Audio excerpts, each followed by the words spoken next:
जोजोलपा नमस्कार। आजको यो हाम्रो रेडियो टुरिज्ममा आजको यो हाम्रो बसाइमा यहाँहरू समक्ष म आइसकेको छु।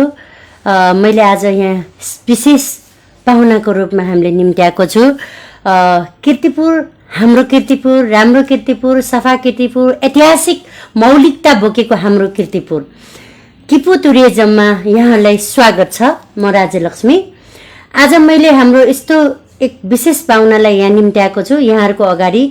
यहाँहरूले कीर्तिपुर के हो त, कस्तो छ, विश्व सम्पदाको लागि के भइरहेछ, यहाँ आउनको लागि यहाँको पर्यटन क्षेत्रको सम्भावना, अहिले भइरहेको विकासशील कुराहरू, यी यावत कुराहरू यहाँहरूसँग म भलाकुसारी गर्नेको यहाँ अहिले तयारीमा छु।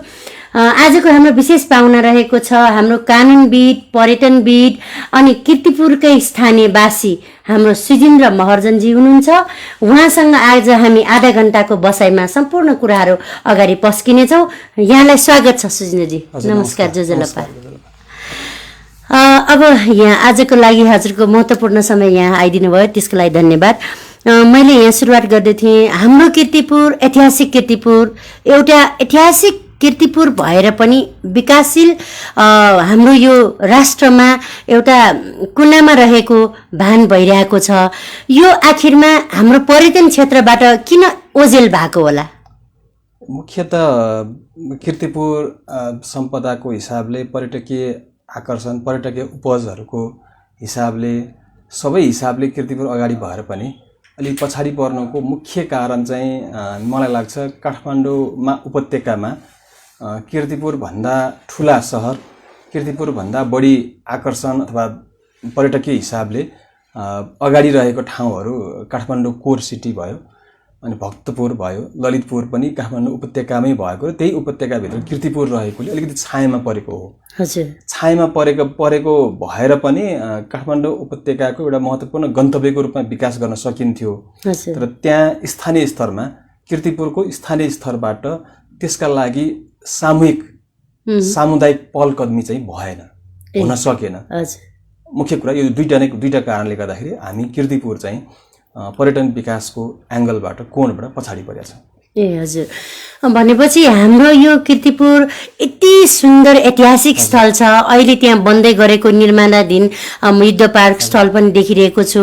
यता माक्वाचा छ, यता उमामरेश्वर छ, होइन, धेरै गन्तव्यहरू छ। चिलन्चो बिहार छ, यता तौड छ, होइन, अहिले धेरै नयाँ गन्तव्य स्थल बन्दैछ।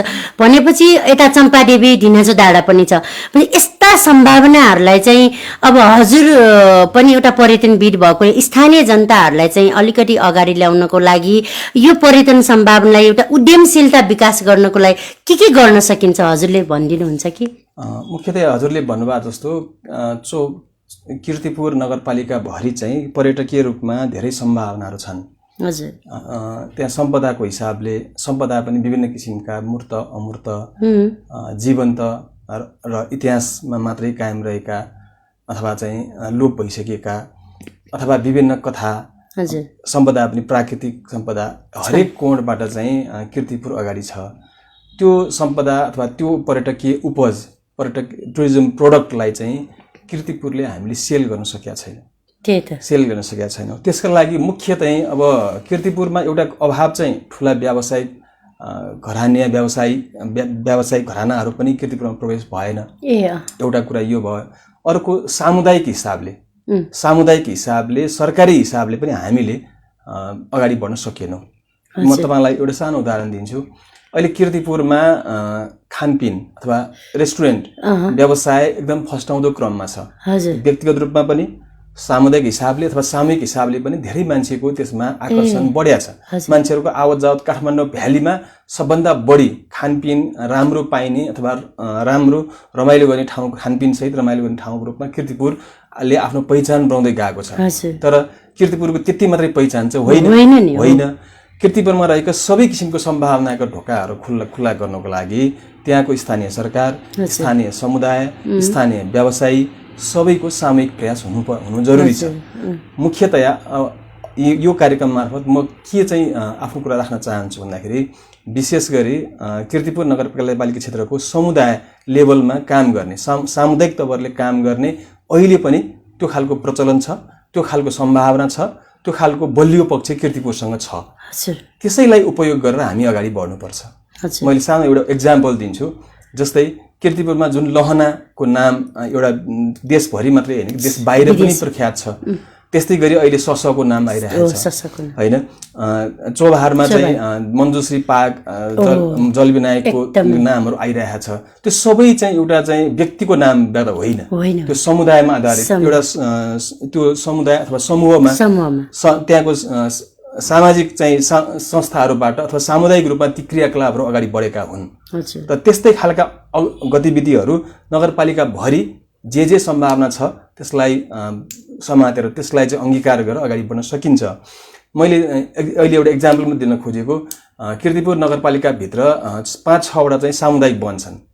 सामुदायिक वन मध्येमा अहिले मञ्जुश्री पार्क, त्यहाँ जलविनायक मन्दिरको पेरिफेरीमा भइरहेका विकास निर्माणका कामहरू अथवा साबिकमा सिमेन्ट कारखाना, जुन हिमाल सिमेन्ट कारखाना काठमाडौँ भ्यालीकै एउटा महत्त्वपूर्ण प्रदूषणको स्रोत थियो, त्यो बन्द भएपछि त्यहाँ एक किसिमको सन्नाटा छाएको थियो, सुनसान वातावरण छाएको थियो। मानौ त्यहाँ अब दिउँसै चाहिँ चोरी, लुटपाट लगायत यस्ता अनैतिक क्रियाकलापहरू हुन्छ अथवा होला भन्ने मान्छेहरूको अनुमान हुने किसिमको वातावरण भएको थियो। र त्यो समुदाय, त्यो चोभारको समुदाय, जो समुदायको प्रतिनिधित्व म पनि गर्छु, म पनि त्यो समुदायकै व्यक्तित्व हुँ, त्यो समुदायका मान्छेले अहिलेको चोभार बनायो। 8-10 वर्षको दौरानमा त्यो वातावरण, त्यो परिदृश्यमा चाहिँ अगाडि बढेर अहिलेको चोभार बनायो। मञ्जुश्रीको स्ट्याचु सहितको, मञ्जुश्री पार्क सहितको अहिलेको गतिविधि बनायो। त्यसकारण यो 5-6वटै सामुदायिक वनको आफ्नै विशेषता र आकर्षणहरू छन्। र सामुदायिक वनहरू मार्फत पनि यस्ता खालका क्रियाकलापहरू पर्यावरणसँग, इकोटुरिज्मसँग रिलेटेड रहेर अहिलेको विद्यमान कानुन, अहिलेको चाहिँ तपाईको चाहिँ कानुन, अहिलेको चाहिँ परिपाटी अनुसार नै पनि सबै कामहरू गर्न सकिन्छ पर्यावरणसँग सम्बन्धित रहेर। भने अर्को चाहिँ यहाँका ऐतिहासिक बस्तीहरूमा पनि त्यहीको सम्भावना, त्यहीको चाहिँ आकर्षण, त्यहीको चाहिँ उपज, पर्यटकीय उपजलाई चाहिँ हामीले प्रचार प्रसार गरेर त्यसैलाई प्रवर्धन गरेर मार्केटिङ गरेर हामी त्यहाँ पर्यटकीय गतिविधिहरू गर्न सक्छौँ। जस्तै त्यसको केही सुरुवात चाहिँ हामीले चोभारमा गर्न खोजेका छौँ। होमस्टेको कुरा तपाईँ आफै पनि त्यसमा इन्भल्भ हुनुहुन्छ, तपाईँले पनि केही गर्न खोजिराख्नु भएको छ, सुरुवात गर्नु भएको छ। कीर्तिपुर डाँडामा सुरु भएको छ, चम्पादेवीमा सुरु भएको छ, यता हाम्रो लनगोल वडा नम्बर 6 मा सुरु भएको छ। भनेपछि नगरपालिका भरि कहीँ न कहीँ त्यसरी फाटाफुट 4-5 ठाउँमा समुदाय तहबाट, व्यक्तिगत तहबाट, व्यावसायिक तहबाट त्यो सुरु भएको छ। र अब हाम्रो हिल साइड होटल छ, नगरपालिका भरिकै एउटै मात्रै होटल भन्दा पनि हुन्छ, हिल साइड होटल छ। त्यसले पनि नगरपालिका क्षेत्रमा पर्यटकीय गतिविधिहरू अगाडि बढ्नको लागि सहयोग पुर्याएको छ। एउटा पर्यटन क्षेत्रमा एउटा हामीले बुझ्नै पर्ने कुरा के हो भन्दाखेरि पर्यटन विकासका लागि हामीले हाम्रो क्षेत्रमा आउने, चाहे त्यो आन्तरिक होस् अथवा बाह्य, त्यो पर्यटकहरूको बसाइको समय चाहिँ हामीले लम्ब्याउन सक्नुपर्छ। जो आन्तरिक होस् अथवा बाह्य पर्यटक आएर 1 घण्टा 2 घण्टा बसेर गइहाल्ने, पहिलो कुरा त घण्टामै पनि लम्ब्याउन सक्नु पर्यो। अहिले 2 घण्टा बस्छन् भने, अहिले सालाखाला कोही कीर्तिपुर घुम्न आएर 2 घण्टा बस्छन् भने त्यसलाई हामी 4 घण्टा 5 घण्टा बनाउन सक्नु पर्यो। त्यो भन्दा पनि अझ हाम्रो लक्ष्य भनेको बासै बस्ने, कमसेकम अहिलेलाई हामी 1 दिन 2 दिन 3 दिन चाहिँ कमसेकम त्यही बासै बस्ने खालको वातावरण बनाउन नसकेसम्म हामीले सोचे जस्तो कीर्तिपुरको पर्यटन विकास सम्भव छैन। त्यसकारण हामीले त्यो बसाइ हुनको लागि चाहिँ होटलहरू हुनु पर्यो, लजहरू हुनु पर्यो, अथवा होमस्टे चाहिँ त्यही खालको व्यवस्थित आकर्षक हुनु पर्यो। त्यसको लागि चाहिँ हामीले समुदाय तहबाट सामूहिक रूपमा त्यहीँको स्थानीयहरूको तर्फबाट त्यो खालको सामूहिक प्रयास चाहिँ हुनुपर्छ, गर्नुपर्छ।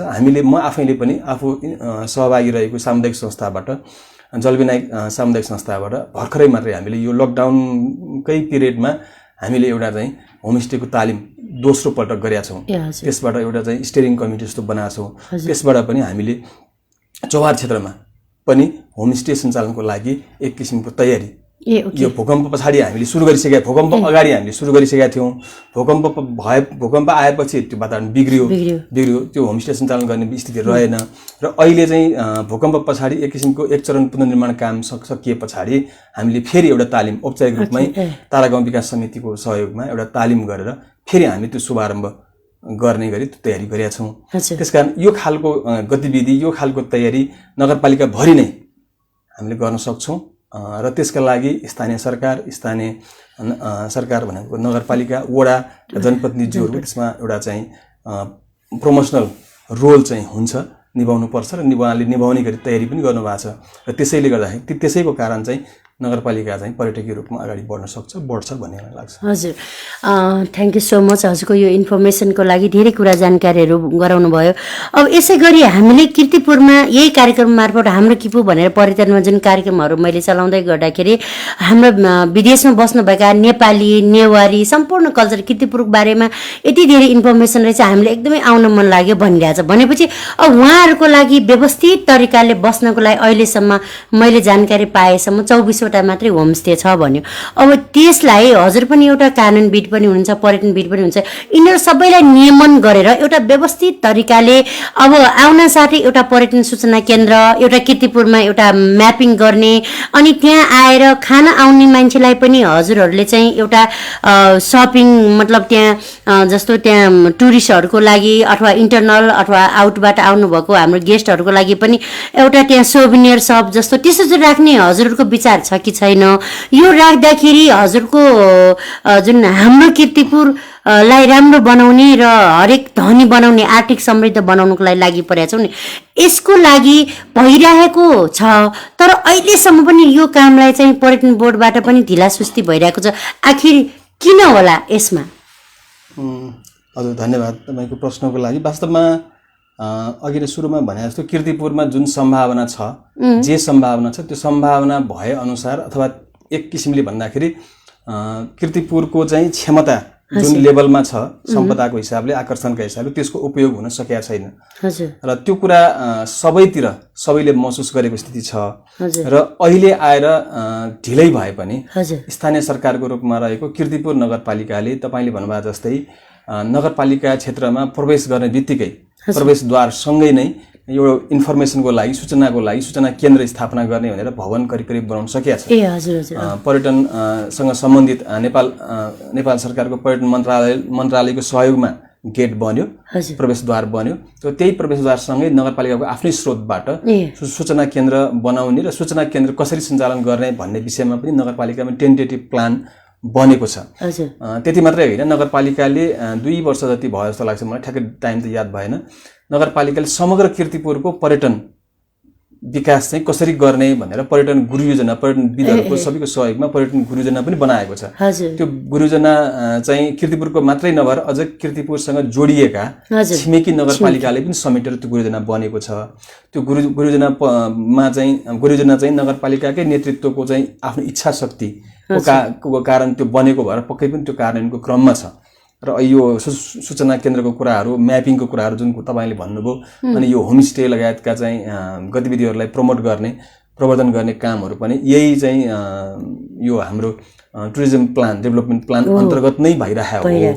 र अहिले कमजोर चाहिँ अहिले भइरहेकोमा हामीले गर्नै पर्ने अथवा कमजोरीको पाटो पक्ष भनेको चाहिँ के हो भन्दाखेरि अहिले नै पर्यटकीय हिसाबले आकर्षण रहेका र त्यसमा चाहिँ हाम्रो कसैको पनि कुनै रोल भूमिका बिना पनि त्यो चाहिँ एउटा आकर्षण अथवा चाहिँ एउटा चाहिँ क्षेत्रको रूपमा विकास भइरहेका ठाउँहरूलाई नगरपालिकाले नगरपालिका अथवा कुनै पनि तहको सरकार, स्थानीय अथवा कुनै पनि तहको सरकारले अलिकति त्यसलाई चाहिँ पुस गर्दाखेरि, अलिकति प्रवर्धन गर्दाखेरि त्यसको लेभल धेरै माथि हुने ठाउँमा चाहिँ त्यसमा ध्यान पुगेको छैन।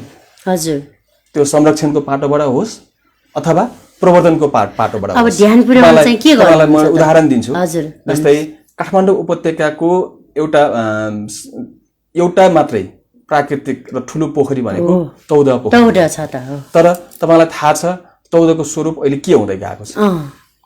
तौदा पोखरी भने यस्तो पोखरी हो, फेरि तपाईँलाई थाहा छ कि छैन? तौदामा त्यही पोखरी बाहेक त्यो पोखरीसँग सम्बन्धित अथवा सार्वजनिक जग्गा त्यहाँ छैन। पोखरी बाहेक, पोखरी पानी भएको जुन पार्ट, त्यो पोखरीमा चारैतिर हिँड्ने बाटो बाहेक त्यहाँ सार्वजनिक जग्गा छैन। भनेपछि त्यो पोखरी संरक्षण गर्ने अथवा पोखरीलाई प्रवर्धन गर्ने हिसाबले कुनै पनि गतिविधि गर्नलाई कुनै ठाउँ छैन। नभएपछि के भयो? अहिले त्यो पोखरीको कारण त्यहाँ मान्छेहरूको आकर्षण भयो, आवत जावत बढ्यो। तर त्यो पोखरीको कारण आवत जावत बढेपछि त्यो आवत जावतमा सहभागी मान्छेहरू अथवा आगन्तुकहरूलाई लक्षित गरेर निजी त्यहाँ जग्गा धनीहरूले चारैतिरका जग्गा धनीहरूले आफ्नो ढङ्गले निर्माण कार्य गरे रेस्टुरेन्टहरू चलाए। तर तपाईँहरूलाई थाहा छ कि छैन अथवा धेरै मान्छेलाई यो कुरा थाहा छैन कि तौधको संरक्षण गर्ने भनेर आजभन्दा निरुक्तमा 10 वर्ष अगाडि नै स्थानीय सरकारको रूपमा रहेको कीर्तिपुर नगरपालिकाले तौधको संरक्षणको मापदण्ड बनाएको छ। हजुर हजुर, सम्पदा सम्बन्धी संरक्षणको मापदण्ड बनाएको छ। त्यसलाई त्यो मापदण्ड कार्यान्वयन हुन सकेका छैन। त्यसकारण मैले यहाँ जोड्न खोजेको विषय चाहिँ त्यो सम्पदा संरक्षण तौधको हामीले संरक्षण गर्ने हो भने कसरी गर्ने, के गरी गर्ने, अथवा अहिले जे जस्ता एक्टिभिटिज अथवा क्रियाकलापहरू निजी स्तरमा भइरहेका छन् त्यसलाई खुल्ला छोड्ने हामीसँग विकल्प त दुईटा मात्रै छ। कि त खुल्ला छोड्नु पर्यो, जे भए पनि होस् भन्नु पर्यो, कि त होइन भने एउटा स्ट्यान्डर्ड एउटा चाहिँ परिधिभित्र दायराभित्र रहेर हामी त्यसलाई नियन्त्रण गर्नु पर्यो, नियमन गर्नु पर्यो। भनेपछि हामीले सरकारी कुनै तहबाट त्यो नियमन नगरिकन सुख छैन, गर्नै पर्छ। तर अहिले गर्न सकिरहेको स्थिति छैन। र त्यो भनेको के हो भने तौधलाई संरक्षणको चाहिँ योजनाबाट बाहिर पार्नु हो। त्यो चाहिँ गर्नु हुँदैन। त्यो अहिले जनप्रतिनिधिहरूको बिचमा यो व्यापक छलफल बहसको विषय छ। मापदण्ड सच्याउने हो कि अथवा नयाँ ढङ्गले लाने हो कि अथवा अर्को विकल्प पनि जहाँ छलफल भइरहेको छ तौधलाई केन्द्रबिन्दुमा राखेर तौधलाई संरक्षण गर्ने गरी तौधसँग जोडिएको जग्गाहरू सबै ल्यान्ड पुलिङ गर्ने र तौध संरक्षणको लागि आवश्यक अथवा ल्यान्ड पुलिङ गर्दा छुट्याइने खुल्ला क्षेत्र अथवा सार्वजनिक जग्गाको रूपमा जुन बाँकी राखिन्छ त्यो प्लट चाहिँ तौध पोखरीसँग जोडेर कायम राख्ने बाँकी राख्ने गरी ल्यान्ड पुलिङ गर्ने भन्ने एउटा अप्सन पनि छ हामीसँग। अथवा अर्को अप्सन पनि छ तेस्रो भनेको हामीसँग जग्गा अधिग्रहण गर्ने। तर अधिग्रहण गर्नको लागि अहिलेको समयमा स्थानीय सरकारले अथवा प्रदेश सरकारबाट गर्न सम्भव छैन। यो केन्द्रीय सरकारबाटै गर्नुपर्छ बजेटको भोल्युमको हिसाबले पनि। त्यसकारण यी अप्सनहरूमा केमा जाने भन्ने कुरामा चाहिँ हामीले सामुदायिक तवरबाट पनि स्थानीय समुदाय लेभलमा, वडा लेभलमा, नगरपालिका लेभलमा र समग्र केन्द्रीय सरकारले पनि काठमाडौँ भ्यालीको एउटा महत्त्वपूर्ण सम्पदा जुन सांस्कृतिक रूपमा, प्राकृतिक रूपमा हरेक हिसाबले महत्त्वपूर्ण छ, जैविक रूपमा पनि महत्त्वपूर्ण छ, त्यसको सम्पदाको संरक्षणको लागि चाहिँ ध्यान दिनुपर्छ। जुन एउटा कीर्तिपुरको मात्रै होइन समग्र काठमाडौँको एउटा महत्त्वपूर्ण पर्यटकीय गन्तव्यको रूपमा विकास हुन सम्भव छ। धन्यवाद। दर्शकबिन यहाँले हेरिराख्नु भएको छ मेरा सम्पूर्ण प्यारा राष्ट्रिय अन्तर्राष्ट्रिय रूपमा हेरिराख्नु भएका सम्पूर्णलाई म फेरि पनि यहाँ ध्यान आकर्षण गर्न चाहन्छु कि हाम्रो किपु यति पर्यटनको प्रचुर सम्भावना भएर पनि अब हामी अलिकति पछाडि परिएका छौँ। यसलाई अब तीव्र गतिमा चाहिँ एउटा पर्यटनलाई उद्यमी स्थलको रूपमा हेरेर यसलाईबाट आकर्षित गरेर त्यहाँबाट कसरी चाहिँ इन्कम गर्न सकिन्छ भन्ने कुरा हामी यहाँ छलफल गर्दैछौँ। अर्को कुरा यहाँलाई म सायद जानकारी गराउन चाहन्छु। कीर्तिपुर क्षेत्र यतिसम्म ऐतिहासिक भएर पनि सुजिनजीलाई म सोध्न चाहन्छु, ऐतिहासिक धार्मिक स्थल हरेक मौलिकता भएर पनि कला संस्कृति परिकार खानेदेखि लिएर हाम्रो इतिहासमै यस्तो एकदमै चर्चा परिचर्चा भएको कीर्तिपुरलाई अब फेरि पनि यो विश्व सम्पदा सूचीमा राख्नको लागि के सङ्घर्ष भइरहेछ अथवा केही कुरा भइरहेछ भन्ने कुरा भइरहेछ, खास के भइरहेछ? वास्तवमा म यहाँहरूलाई मैले अब जानकारी पाएको कुरा जानकारी गराउँ। विश्व सम्पदा सूचीमा एकैपटक सूचीमा सूचीकृत गरिँदैन। हजुर। सबभन्दा पहिला के हुन्छ भने त्यसमा चाहिँ विश्व सम्पदा सूचीमा सूचीकृत गर्नको लागि सबभन्दा पहिला सरकारी पक्षबाट अथवा अरू सामुदायिक निजी स्तर नागरिक समाजको तर्फबाट पनि त्यसलाई प्रस्ताव गर्न पाइन्छ। प्रस्ताव गर्नको लागि 10 वटा क्राइटेरिया छ। 10 वटा क्राइटेरिया मध्ये कुनै एउटा क्राइटेरिया मिट भयो भने उनले टेन्टेटिभ लिस्ट भनेर राख्छ, त्यसमा वेटिङ राख्छ, सूचीकृत गर्छ। त्यो 10 वटा 10 किसिमका छन्।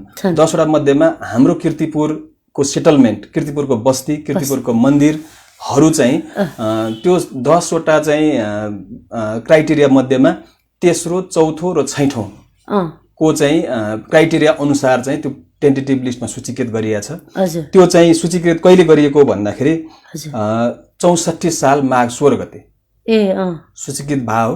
त्यो सूचीकृत भइसके पछाडि अहिले चाहिँ कीर्तिपुरको चाहिँ जुन सूचीकृत भएको चाहिँ त्यहाँको बस्ती सेटलमेन्ट र सेटलमेन्ट सहित त्यहाँको मन्दिरहरू जुन छ, हामी तपाईले नाम लिनुभएका बाघभैरव, चिलन्चो, उमामहेश्वर लगायतका मन्दिरहरूको जुन मन्दिरहरू चाहिँ त्यसको चाहिँ एउटा म्याच्युरिटी जस्तै त्यसको संरक्षण प्रवर्धन अथवा त्यसको लङ टर्म प्लान सम्बन्धित सरकारवाला पक्षले के गर्छ कसरी गर्छ भन्ने कुरा फाइनल भएपछि मात्रै त्यो लिस्ट टेन्टेटिभ लिस्टबाट अर्को लिस्टमा सूचीकृतमा जान्छ। हजुर, भनेपछि अब यसलाई हामीले सम्पूर्ण नागरिक समाज र त्यहाँको स्थानीय सरकारले चाहिँ पहल गर्दै गर्दाखेरि अब लगभग सबै प्रक्रियाहरू पुरा हुन कति समय जति लाग्ला यहाँको कानुनको हिसाबले? यो चाहिँ अब हामीले स्थानीय सरकारको तर्फबाट अथवा नागरिक समाजको तर्फबाट यो प्रस्ताव भएको होइन, होइन। यो चाहिँ हाम्रो पुरातत्व विभाग नेपाल सरकार भनौँ न त्यसलाई, नेपाल सरकारबाट यो प्रस्ताव भएको हो। यो अब 64 साल माघ 16 मा चाहिँ टेन्टेटिभ लिस्टमा पारिसके पछाडि के भयो के गरियो अथवा युनेस्को यो विश्व सम्पदा सूचीमा लिस्टिङ गर्नको लागि सूचीकृत गर्नको लागि चाहिने जुन 1 2 3 4 5 भनेर उसको आफ्नै एउटा क्राइटेरिया छ। त्यो क्राइटेरिया मिट गराउनको लागि नगरपालिकासँग अथवा स्थानीय सरकारसँग प्रदेश सरकारसँग अथवा सेन्ट्रल गभर्नमेन्ट पुरातत्व विभागबाटै चाहिँ के भइरहेछ भन्ने कुरा म त अनभिज्ञ छु। त्यो चाहिँ त्यहाँबाट जानकारी लिएर विश्व सम्पदा सूचीमा सूचीकृत गर्नको लागि युनेस्कोले तोकेको क्राइटेरिया मापदण्ड पूरा गर्नको लागि स्थानीय सरकार स्थानीय कीर्तिपुरको चाहिँ नागरिक समाज जो सम्पदा संस्कृति बचाउनको लागि अथवा कीर्तिपुरको लागि कीर्तिपुर चाहिँ विश्व सम्पदा सूचीमा सूचीकृत हुनुपर्छ भनेर लागिराख्नु भएको छ अभियन्ता साथीहरू, उहाँहरूले चाहिँ अलि जोड दिनुपर्छ भन्ने मलाई लाग्छ। हजुर, धन्यवाद। अब हामी कार्यक्रमको अन्तमा आइसकेको छु। हजुरहरूले जुन हेरिराख्नु भएको छ मेरा सहकर्मी प्यारा सहकर्मीहरू, राष्ट्रिय अन्तर्राष्ट्रिय यहाँहरूको सुझाव यो हाम्रो किपु पर्यटनलाई अझ राम्रो र व्यवस्थित बनाउनलाई यहाँहरूको सुझावको अमूल्य हामीलाई चाहिँ एकदमै जरुरी भएको छ। हजुरहरूको यो सुझावको लागि पनि हामी अपेक्षामा छौँ र अन्तमा हाम्रो कीर्तिपुर राम्रो कीर्तिपुर ऐतिहासिक कीर्तिपुरलाई अगाडि बढ्नको लागि हामी सम्पूर्ण नागरिकहरू लागिरहेका छौँ र उहाँ पर्यटनविद हाम्रो सुजिन्द्र महर्जनजीसँग आज हामी भलाकुसारी गरेर धेरै कुराहरू जानकारी आइसकेको छु र अन्तमा यहाँलाई चाहिँ हाम्रा दर्शकबिनलाई चाहिँ कीर्तिपुरमा आउनको लागि के भन्न चाहन्छु, किन त्यहाँ आउनुपर्छ र के का लागि आउने, विश्वमा हामी विदेशमा घुम्न जाउँ न किन जाने कीर्तिपुर भन्नेहरूलाई चाहिँ कीर्तिपुरमै आउनको लागि हजुरकोबाट के भन्न चाहनुहुन्छ हाम्रा दर्शकबिनहरू? पहिलो कुरा चाहिँ म के भन्न चाहन्छु भन्दाखेरि कीर्तिपुर काठमाडौँ उपत्यकामा रहिकन पनि काठमाडौँ उपत्यका भन्ने बित्तिकै मान्छेहरू काठमाडौँ भ्याली उपत्यका भन्दा बाहिरको मान्छेको एउटा बुझाइ के छ भने काठमाडौँ उपत्यका भनेको एकदम क्राउडेड एकदम घना एकदम प्रदूषित बस्ती हो अथवा चाहिँ सहर हो भन्ने खालको बुझाइ छ। कीर्तिपुर त्यसबाट अलग छ। कीर्तिपुर त्यसबाट अलग छ, घना अथवा एक किसिमको प्रदूषित वातावरणबाट कीर्तिपुर अलग छ, एकदम प्राकृतिक वातावरणमा कीर्तिपुर छ। पहिलो कुरा म त्यो अनुरोध गर्न चाहन्छु। दोस्रो कुरा नेपालको पर्यटकीय आकर्षण भनेको तपाईको मुख्यतया तीनटा विषयसँग जोडिएको छ। एउटा प्रकृतिमा पनि माउन्ट एभरेस्ट, अर्को रिलिजन अथवा कल्चर त्यसमा पनि बुद्ध रिलेटेड विभिन्न एक्टिभिटिज र सम्पदाहरू, त्यसपछि हाम्रो जीवन्त संस्कृति। कीर्तिपुरमा यो तीनटै कुरा छ। त्यो कसरी भन्दाखेरि पहिलो कुरा माउन्ट एभरेस्ट काठमाडौँ उपत्यका भित्रबाट माउन्ट एभरेस्ट देखिने एउटै मात्रै ठाउँ भनेको चोभार हो जुन कीर्तिपुर नगरपालिका वडा नम्बर 6 मा पर्छ। त्यो चोभार जुन काठमाडौँको कोर सिटीबाट 10 मिनेट 15 मिनेटमा पुगिन्छ। त्यहाँबाट तपाईँ बिहान सूर्य उदाउनु भन्दा अगाडि थोरै अगाडि अथवा सूर्य अस्ताउने बेला अस्ताइसके पछाडि तपाईको राम्रोसँग माउन्ट एभरेस्ट आफ्नो नाङ्गो आँखाले देखिन्छ, कुनै दूरबीन राख्नु पर्दैन। एउटा कुरा त्यो भयो। अरू हिमालय रेन्ज त छँदैछ। त्यसपछि मैले यहाँहरूलाई अनुरोध गरेँ कीर्तिपुर बुद्ध अथवा चाहिँ बुद्धिस्ट चाहिँ फिलोसफी अथवा बुद्धिस्ट सम्पदा संस्कृतिको हिसाबले पनि धनी छ। बिहार गुम्बा जुन पुरातन चैत्यहरू प्रशस्त छन् त्यससँग सम्बन्धित अध्ययन केन्द्रहरू ध्यान केन्द्रहरू चाहिए जति छन्। त्यससँग सम्बन्धित लाइभ कल्चर संस्कृति अहिलेसम्म पनि जीवन्त छन् हैन। अर्को अब नेचरका हिसाबले भनौँ त्यहाँको जंगल त्यहाँको चाहिँ गुफा काठमाडौँ उपत्यकासँग काठमाडौँ दक्षिण एसियाको सबभन्दा लामो गुफा मध्येको गुफा चोभारमै छ जसको 1250 मिटर लम्बाइ छ। 1250 मिटर मध्येमा 350 मिटर त घुम्न सकिन्छ। जुन 350 मिटर घुम्न पनि दिनभरि घुमेर सकिँदैन त्यो खालको वातावरण छ। काठमाडौँ उपत्यकाको उत्पत्तिसँग जोडिएको मन्दुश्रीको गल्छी चोभार गल्छी त्यही छ, त्यही चोभार गल्छीसँग जोडिएको मन्दुश्रीको चाहिँ स्ट्याच्यु सहितको पार्क बन्दैछ भने त्यस्तै अब हाम्रो पुष्पलाल पार्क पनि एक किसिमले सञ्चालनमा आइसकेका छ।